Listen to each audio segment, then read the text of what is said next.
Oi, pessoal, tudo bem? Há um tempo atrás, nós fizemos uma série de lives sobre trabalho híbrido. E numa delas, a gente fez uma conversa com o Jonas, que está aqui com a gente hoje, sobre segurança da informação.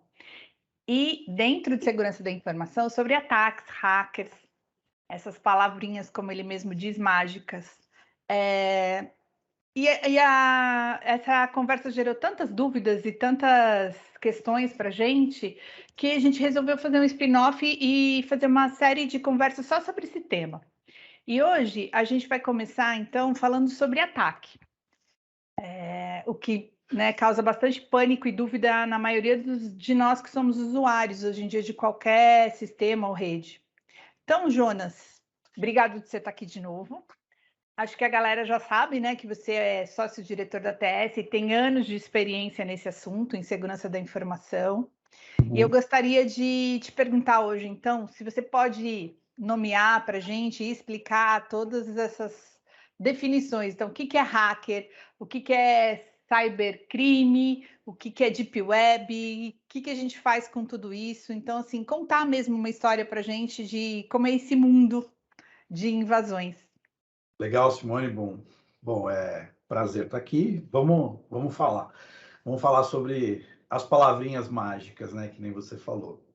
É, é, o mundo digital, ele um pouco que imita o mundo real, né? Então, da mesma forma que os assaltos acontecem, as invasões de casas para levar objetos acontecem e tudo mais, no mundo virtual, ele só reflete o mundo real, né?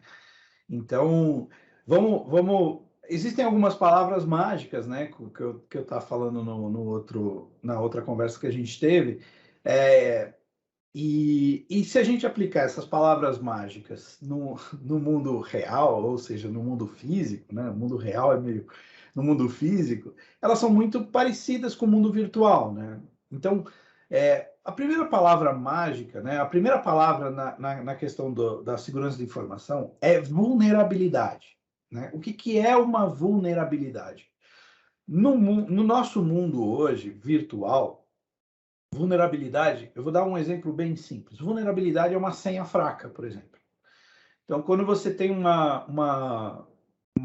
quando você usa uma data de aniversário, quando você usa alguma coisa relacionada à sua vida pessoal, data de aniversário do filho, é, uma, um ídolo que você tem, que você posta lá, né, nas suas redes sociais, que você adora aquele músico ou aquele político, qual ídolo seja, essas informações pessoais acabam virando uma forma de buscar uma senha que você usa, né? Então, num seriado que eu gosto muito, que é o The Big Bang Theory, o Sheldon descobre a senha do Leonard, que é Kal-El, porque Kal-El é o nome do super-homem, né?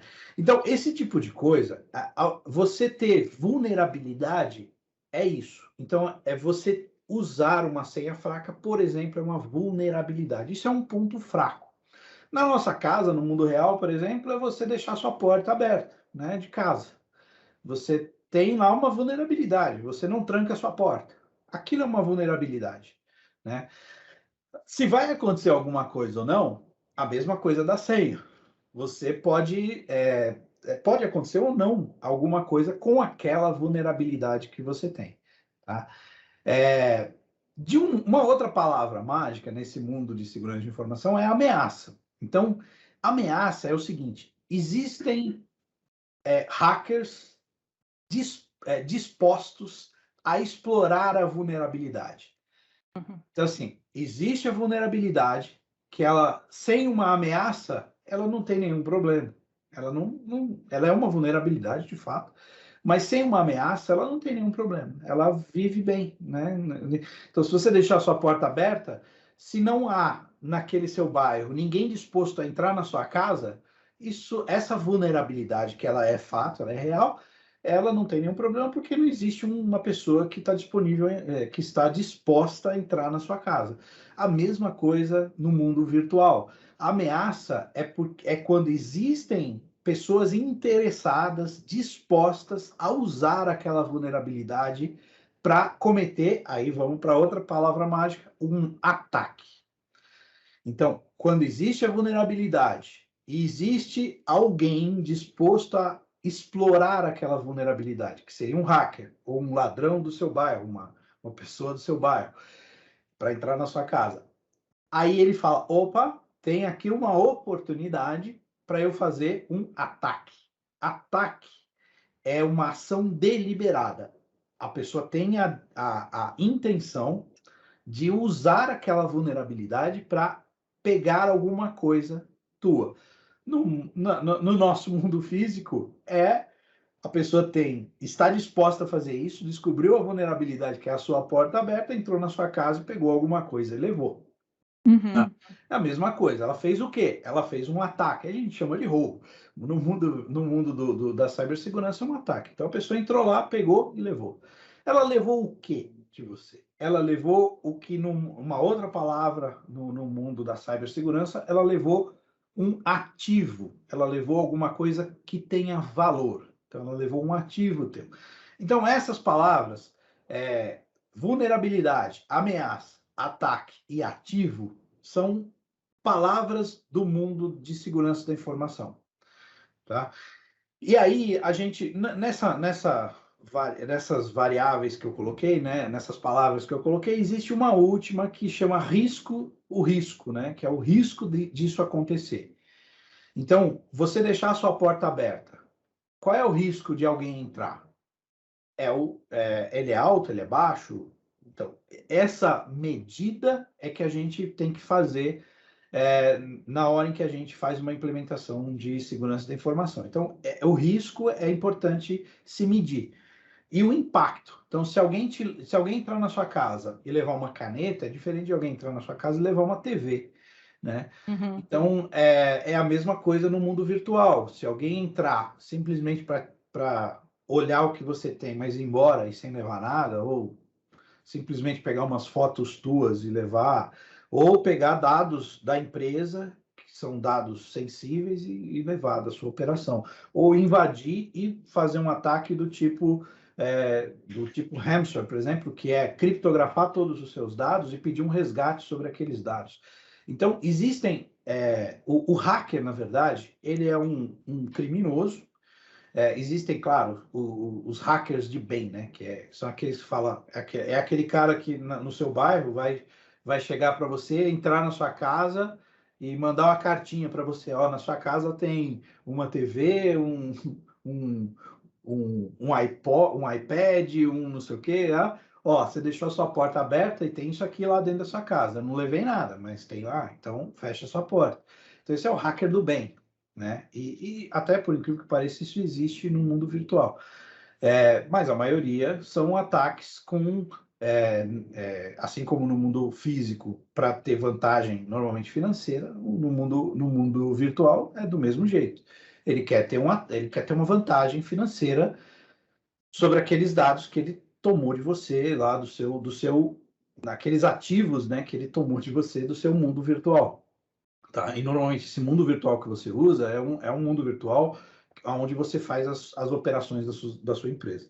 O risco, a medida de risco que você precisa ter qual a probabilidade de acontecer, né, esse tipo de ataque, qual é o impacto que ele vai ter na sua empresa, tá? E aí você define se o risco é crítico, é baixo, é alto, e aí você tem essas definições.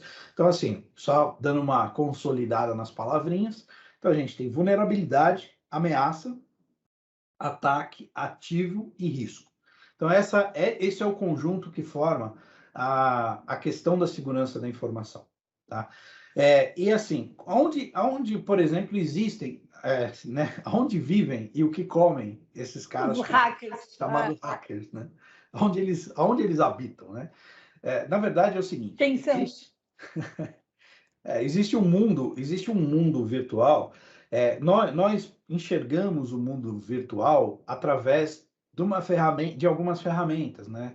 Nós entramos na internet e a gente, e aí virou até um verbo, né? Nos Estados Unidos, aqui no Brasil e no mundo inteiro.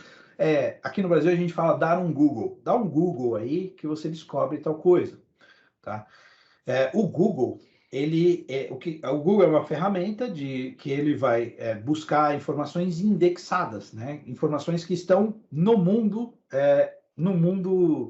aparente, né? Só que no mundo virtual, né? Nesse mundo virtual que a gente vive, existe um lugar que a gente chama de Deep Web, Dark Web, e a gente tem alguns nomes para isso, e que são informações que não estão indexadas. Elas são mais complicadas de a gente ir atrás e conseguir pegar.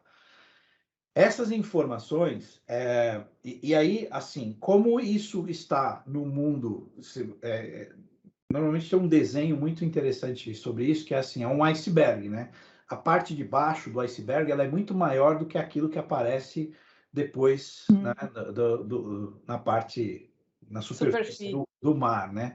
Então, no caso da Deep Web ou da Dark Web, esse mundo é igual, ou seja, tem muito mais coisas, por incrível que isso possa parecer, tem muito mais coisas embaixo da superfície, e o que a gente enxerga é só o que passa da superfície. Então, o nosso Google, por exemplo, ele vai lá e olha só para aquele mundo que a gente vive, que a gente consegue encontrar. O que tem aqui por baixo? E como é que a gente vai atrás dessa informação? Como é que isso acontece? Você não pode hoje montar uma empresa e vender vírus. Você pode vender antivírus, mas você não pode vender vírus, né? E como é que se vende um vírus, né? Como é que então você publica um vírus, você teve uma ideia excelente, né? Vamos supor, esse cara que teve a ideia de montar um hamster. O hamster, para quem não conhece, é um aplicativo, né? Um sistema, um software que ele, através das credenciais de um usuário, e aí está a questão da senha, né? Ele descobre a senha de um usuário, ele consegue se colocar dentro do computador, do dispositivo daquele usuário, e com a senha dele, ele sai procurando todas as conexões que ele tem com rede local, internet e tudo mais, e ele sai catalogando isso, e aí ele sai pegando arquivos que ele encontra nesses lugares e ele começa a criptografar esses arquivos todos. Esse aplicativo faz isso. Esse aplicativo é um hamster e ele faz isso depois no próprio computador, às vezes. Então ele se né? Ele faz uma autofagia, né? Ele acaba também criptografando os arquivos locais do computador. E no final, aí você, por exemplo, seu computador começa a travar, você não começa a ver nada, você desliga, liga, né? Que é o padrão que a gente faz.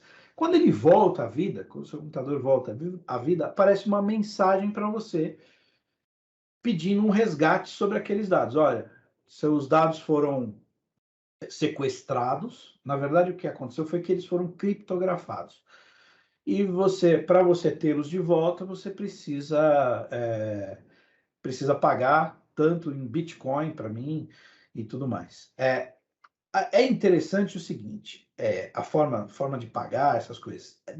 Nesse mundo da Deep Web, esses aplicativos são vendidos, e vendidos de forma larga, né? E acontecem vários tipos de crimes na Deep Web. São vendidas outras coisas também escatológicas, assim, né? Então, como lá é um lugar onde não tem lei, não tem como rastrear, não tem como você encontrar o mandante, né? A origem daquilo, você consegue, as pessoas podem vender qualquer coisa, qualquer coisa. Se a gente, como vamos nos ater à questão da segurança da informação, ali é possível vender vírus e é possível vender formas de ataque. Então lá você consegue vender programas prontos, né? Onde a pessoa compra aquele programa e ela usa aquele programa, né? Ela faz o uso daquele programa. Aí você vai falar, pô, mas peraí, eu vou pegar um programa da Deep Web, que está lá embaixo da superfície, e eu vou usar na superfície, eu posso ser rastreado aqui na superfície, E eu posso, por exemplo, ser pego, né? Porque vão descobrir de onde partiu, né? Se o cara for esperto para isso. Os próprios hackers embaixo, eles vendem servidores na superfície que já foram atacados. E eles têm controle daqueles servidores, mas os donos dos servidores não sabem que aqueles servidores estão sendo controlados. Eu vou dar um exemplo. Tem muita empresa que usa ainda sistemas operacionais da Microsoft, né, para ficar no mundo que todo mundo conhece. Por exemplo, usa servidores do Windows 2008, o Windows Server 2008. O Windows Server 2008 parou de ter atualizações de segurança há muito tempo, há muitos anos. E tem muita empresa que ainda tem esse servidor usando esse sistema operacional. Os hackers já invadiram provavelmente esses servidores, já tomaram conta dele, e eles podem ser usados para fazer o ataque que o cara comprou. Então, o hacker fala assim, o hacker não vende o programa, usa aí o programa, não, me dá aqui o dinheiro que eu faço o ataque para você. Então, ele sai da parte do submundo, pega esse servidor, faz o ataque e volta para o submundo. Aí, assim, vamos supor, a Polícia Federal vai fazer uma investigação. Ela vai cair numa empresa que nem sabia que fez o ataque, nem sabia. Isso não é só servidores, pode ser o nosso computador. Nosso notebook pode virar o que a gente chama de computador zumbi. Então, o cara fala, opa, esse computador tem uma vulnerabilidade. Voltando naquela história. Tem uma vulnerabilidade. Eu não usei, eu sei que ele tem uma vulnerabilidade, eu sou um hacker com intenção de usar, mas eu não vou fazer o ataque agora. Eu vou vender esse ataque. Então, ele vende para alguém, aí fala, bom, nesses meus, quem é que eu achei aqui que tem vulnerabilidade? De repente é você. Você está lá, catalogado para o hacker, aí ele pega o seu computador e faz o seu computador fazer um ataque. Se alguém fizer uma busca reversa, vai bater no seu computador. E você fala, Simone, seu computador fez um ataque. Você fez um ataque.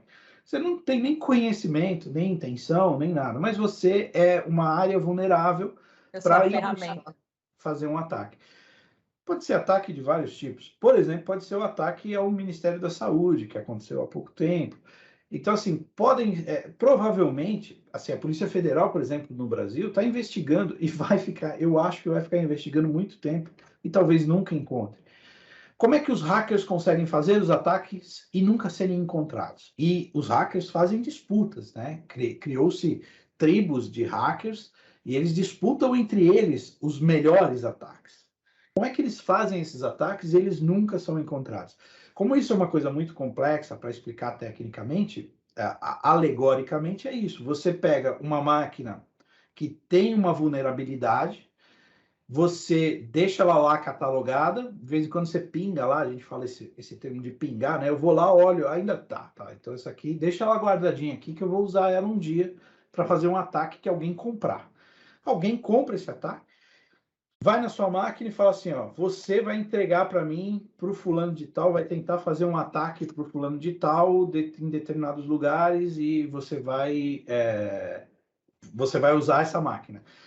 E existem tipos de ataques que são do tipo DDoS, que a gente chama, que é DOS significa Deny of Service, que é negação de serviço.